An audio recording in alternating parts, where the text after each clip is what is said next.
नहीं, गाली नहीं देना। फैमिली फैमिली देखती है, वरना मैं ऐसे ऐसे गाली दूं, ऐसे ऐसे गाली दूं ना। बारसा फैंस कैसे हो भाई तुम लोग। जब जब बार्सिलोना में चीज़ें ठीक तरफ चलनी शुरू होती हैं, जब जब अच्छी खबरें आनी शुरू होती हैं, हमारी ट्रांसफर विंडो भी काफ़ी अच्छी चली गई, जो जो रिक्रूटमेंट्स हमने करनी थी, जो जो सी पोजीशंस के ऊपर हमें प्लेयर्स चाहिए थे, हमने वो भी खरीद लिए। और उसके साथ साथ हमारा एशियन प्री सीजन भी अच्छा चला गया और प्लेयर्स भी फिजिकली फिट नज़र आ रहे हैं और सब कुछ अच्छा चल रहा था। वहीं पर एक कोई ना कोई ऐसा कांड हो जाता है बार्सिलोना के साथ, बारसा फैंस के साथ, कि यार फिर से बारसा फैंस जो है ना वो डिप्रेशन में चले जाते हैं। उठा ले रे देवा, उठा ले रे बाबा। आज इसी तरह की एक खबर निकल के सामने आई टेर स्टेगन के बारे में कि भैया टेर स्टेगन ने जो है वो मना कर दिया है कि वो किसी भी किस्म की मेडिकल रिपोर्ट को साइन नहीं करेंगे जो बार्सिलोना सबमिट कराना चाहती है ला लीगा को, ताकि 80% ऑफ वेजेस जो टेर स्टेगन के हैं वो बार्सिलोना दूसरे प्लेयर्स को रजिस्टर करने में लगा सके। तो टेर स्टेगन ने तो भैया यहाँ पर साफ मना कर दिया। यहाँ तक खबरें आ रही हैं कि भाई वो बार्सिलोना की फोन कॉल्स को भी इग्नोर कर रहे हैं। I'm ignoring you. I said I'm ignoring you. और पोस्ट सर्जरी रिपोर्ट भी साइन करने से वो इनकार कर रहे हैं। पहले उन्होंने ये ब्लंडर मारा कि वो 3 महीने में रिकवर कर जाएंगे।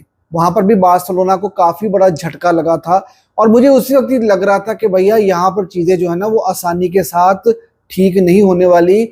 टेर स्टेगन कुछ ना कुछ बारसा के साथ करेंगे और उन्होंने वही हरकत अब दोबारा से कर दी। बार्सिलोना को अब अपने प्लेयर्स को रजिस्टर करने के लाले पड़ चुके हैं ऑनेस्टली स्पीकिंग, क्योंकि 1:1 वाली कहानी भाई अभी तक क्लियर नहीं है। और बार्सिलोना यही सोच रही थी कि 80% हम टेर स्टेगन की सैलरी का वेज बिल का यूज़ करेंगे और उसके बाद हम अपने 3 से 4 प्लेयर रजिस्टर कर लेंगे, जिसमें शेजनी हैं, जॉन गार्सिया हैं, रूनी बार्जी हैं और उसके साथ साथ जेरार्ड मार्टिन हैं। और अब जब टेर स्टेगन मुकर गए हैं, वो रिस्पॉन्ड ही नहीं कर रहे हैं प्रॉपर तरीके के साथ, तो बार्सिलोना के लिए प्रॉब्लम्स खड़ी हो गई हैं। क्योंकि ला लीगा कोई भी मेडिकल रिपोर्ट नहीं मानेगी जब तक टेर स्टेगन उसको एंडोर्स नहीं करेंगे, उसको वैलिडेट नहीं करेंगे, उसको साइन नहीं करेंगे। यहाँ से बहुत सारी चीज़ों का सिनेरियोस चेंज हो सकते हैं। समर विंडो अभी भी ओपन है। यहाँ पर समर विंडो के अंदर बार्सिलोना को अगर प्लेयर्स को रजिस्टर करना है और टेर स्टेगन टस से मस नहीं होते, वो चीज़ों को नहीं सुनते, तो भैया बार्सिलोना को कोई ना कोई प्लेयर सेल करना भी पड़ सकता है। जो रिसेंटली कसाडो की न्यूज़ आ रही थी, जो रिसेंटली फर्मीन लुपेस की न्यूज़ आ रही थी, भाई हो सकता है कि बारसा किसी प्लेयर को सेल करे, क्योंकि प्लेयर्स को रजिस्टर करना इस वक्त बहुत ही ज़्यादा मुश्किल हो जाएगा बार्सिलोना के लिए। लेकिन साथ ही साथ ना ये चीज़ भी देखने वाली है कि टेर स्टेगन ये हरकतें करके आखिर उखाड़ना क्या चाहते हैं और उनको क्या लगता है कि वो ये सब करने के बाद क्या प्लेइंग टाइम लेने में कामयाब हो जाएंगे या वो बार्सिलोना में रुक जाएंगे। पहली चीज तो ये कि टेर स्टेगन को ये चीज समझनी होगी कि भैया वो लियोनेल मेसी नहीं है। अगर ये क्लब लियोनेल मेसी के बाद भी सरवाइव कर सकता है ना, तो टेर स्टेगन आप किस खेत की मूली हो, ये बात आपको खुद समझ लेनी चाहिए। आप जिस तरह की हरकतें कर रहे हो, आपने अपनी रही सही इज्जत भी खराब कर दी। 33 ईयर्स आपकी एज है, आपका प्लेइंग कैरियर बहुत शॉर्ट रह चुका है। आप इस क्लब के लेजेंड के तौर पर इस क्लब को छोड़कर जा सकते थे, लेकिन जो हरकतें आपने की है ना, यहाँ पर आपको लुइस फिगो की तरह से याद रखा जाएगा। और अब आपको मिलेगा क्या ये करके?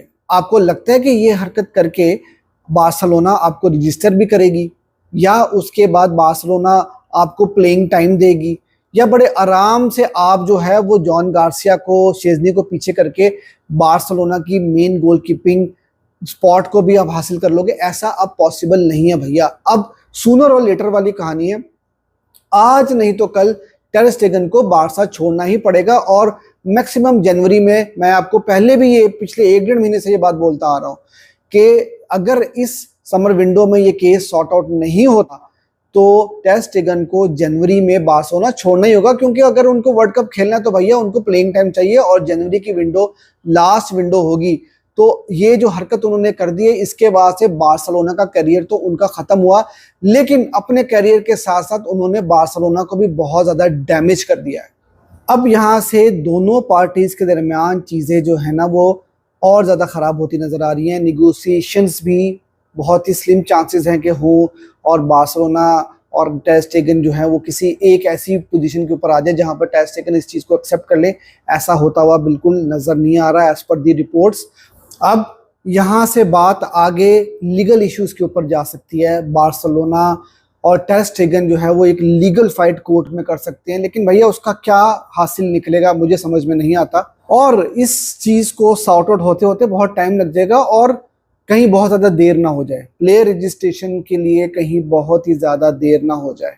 और कहीं ना कहीं मुझे ऐसा लगता है कि बार्सिलोना ने इस पूरे केस को अच्छे से डील भी नहीं किया। देखो यार, जब आप एक नया गोलकीपर लेकर आ रहे थे ना, तो उस वक्त आपको टर स्टेगन के साथ साफ साफ बात कर लेनी चाहिए थी कि भैया आप हमारे प्लान्स में नहीं हो। आपने इतना टाइम लगाया, उसके बाद फिर जी हमारा प्री सीजन की ट्रेनिंग स्टार्ट होगी, फिर वहां पर फ्लिक बात करेंगे टर स्टेगन के साथ और ये होगा वो होगा। भैया आपको नहीं चाहिए प्लेयर तो नहीं चाहिए, आप उसके साथ साफ बात कर लो। और क्यों इस वक्त टर स्टेगन इस तरह का रवैया बार्सिलोना के साथ रख के बैठे हुए हैं?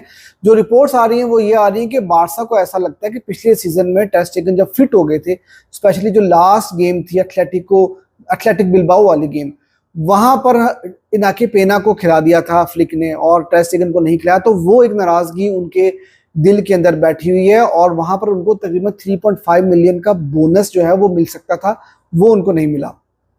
तो वो भी एक उनके दिल में बात बैठी है। फिर बार्सिलोना ने नंबर 1 जर्सी भी ले ली, उसके बाद अब जो है वो उनको भी पता है कि बार्सिलोना के प्लान्स में वो नहीं है। तो भैया ये सारी सिचुएशन इस वक्त बनी हुई है जो कि काफी क्रिटिकल सिचुएशन है इस वक्त बार्सिलोना के लिए। अब बार्सिलोना उनके अगेंस्ट डिसिप्लिन एक्शन भी ले सकती है जिसमें उनको काफी हैवी फाइन भी हो सकता है। इससे बार्सिलोना को कोई ज्यादा फायदा होने नहीं वाला। अब यहाँ से चीजें जो है ना वो बिल्कुल खराबी की तरफ जा चुकी हैं। यही अब मुझे नजर आता है कि अब टर स्टेगन जब इंजरी से वापस आएंगे, चाहे वो 3 महीने बाद आए जिस तरह उन्होंने कहा था, अनाउंस किया था, या 4 महीने या 5 महीने बाद आए, तो भाई जनवरी की विंडो में आपको टर स्टेगन जाते हुए नजर आएंगे बार्सिलोना से, और तब तक जो है वो मेरे ख्याल में बार्सिलोना के लिए काफी देर हो चुकी होगी। क्या टर स्टेगन की इस हरकत के बाद से बार्सिलोना जो उनका 80% नहीं यूज कर पाएगा, क्या बार्सिलोना को प्लेयर रजिस्ट्रेशन की प्रॉब्लम हो सकती है यहाँ पर?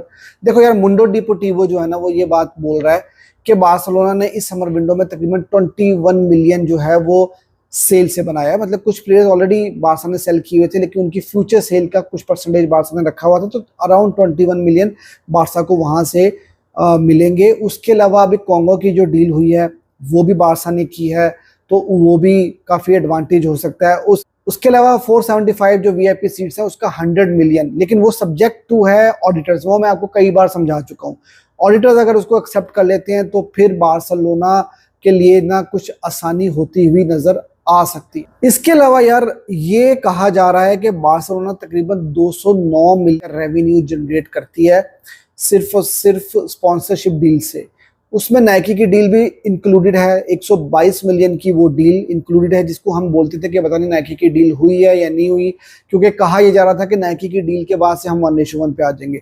तो नाइकी की डील है, कॉन्गो टूरिज्म की जो डील है वो है, स्पॉटिफाई के 65 मिलियन है। तो ये सब कुछ कर करा के तकरीबन 209 मिलियन बार्सिलोना रेवेन्यू जनरेट करता है। और आप इस चीज से अंदाजा लगाओ कि ये सब कुछ करने के बाद भी बार्सिलोना अभी तक 1:1 के ऊपर नहीं आया, और इसका मतलब ये है कि बार्सिलोना को फाइनेंशियली कितनी ट्रबल रही है पिछले कई सालों में, और बार्टामो और उससे पहले रोजेल ने कितनी बुरी तरह से बार्सिलोना के फाइनेंसिस को मिस यूज किया कि अभी तक हम अपनी चीजों को ठीक नहीं कर पा रहे हैं। खैर यार, ये था टर स्टेगन का केस। देखते हैं कि आने वाले दिनों में इसमें क्या डेवलपमेंट्स होती हैं। लेकिन इसके साथ साथ एक दो और न्यूज़ आपके साथ शेयर कर देता हूँ। एक अच्छी न्यूज़ ये आ रही है कि बार्सिलोना स्पॉटिफाई कैंप नो में वापस जा रही है, और बार्सिलोना जो है वो एप्लीकेशन भी इसके लिए डाल देगी। तो कहा यह जा रहा है कि वलेंसिया का जो गेम होगा, 5th ला लीगा गेम जो होगा, वो बार्सिलोना होम पर खेलेगी वलेंसिया के अगेंस्ट। 27 to 30,000 कैपेसिटी के साथ ये गेम खेला जा सकता है, और ग्रेजुअली जो है वो बार्सिलोना स्पेक्टेटर्स को जो है इंक्रीज करेगी, अलाउ करेगी, और ये 60,000 तक जाएगी, जो कि इनिशियल बार्सिलोना का प्लान भी था। तो अच्छी चीज़ ये है कि बार्सिलोना अपने स्टेडियम में वापस जा रही है, बेशक लिमिटेड कैपेसिटी के साथ ही सही, लेकिन बार्सिलोना जो है वो अब अपने स्टेडियम की तरफ जा रही है। अब देखना होगा कि अप्रूवल अगर मिल जाएगी तो ये सब चीज़ें उसके ऊपर डिपेंड करती हैं। बाकी यार इसके अलावा ओरियल रोमियो की आपको न्यूज़ दे दूं कि बार्सिलोना और ओरियल रोमियो के कैंप के दरमियान ये डिस्कशन चल रही है कि टर्मिनेशन ऑफ कॉन्ट्रैक्ट किया जाए। ये भी डिपेंड करता है कि उनके पास किस किस्म की ऑफर्स आती हैं नए क्लब की तरफ से, तो यहाँ पर एक ये बात भी चल रही है उसके साथ। तो यार ये थी आज की वीडियो। होपफुली आपको वीडियो अच्छी लगी होगी। वीडियो आपको अच्छी लगी हो तो यार वीडियो को लाइक कर देना। मेरे चैनल को सब्सक्राइब नहीं किया तो मेरे चैनल को भी सब्सक्राइब कर दो, और इंस्टाग्राम, फेसबुक और डिस्कॉर्ड का लिंक डिस्क्रिप्शन में दिया हुआ है, तो वहां पर भी मुझे आप फॉलो कर लो।